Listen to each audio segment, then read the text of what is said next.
Ну, я думаю, что такая несправедливость, такое безобразие вечно продолжаться не может. Придет день, и мне надо будет все-таки ехать домой. И не только это надо будет. Я всю жизнь стремился попасть в Крым. Всю жизнь хотел жить на той улице, где жил мой отец. Ходить по тем местам, где выросла моя мать.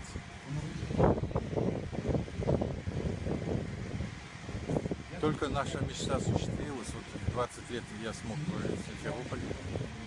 На сегодняшний день вынужден опять покинуть, потому что неизвестно, что меня там ждет.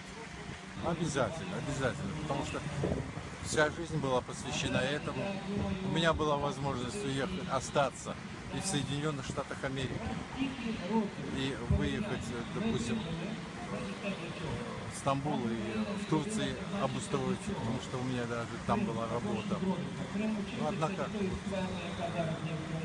я на это не купился, потому что это была мечта моих родителей, мечта всей моей молодости. Ну и у меня уже внуки, которые довольно-таки патриотично относятся к Крыму, к своему дому. И они бы мне никогда не простили, если у меня бы не было такой мечты вернуться.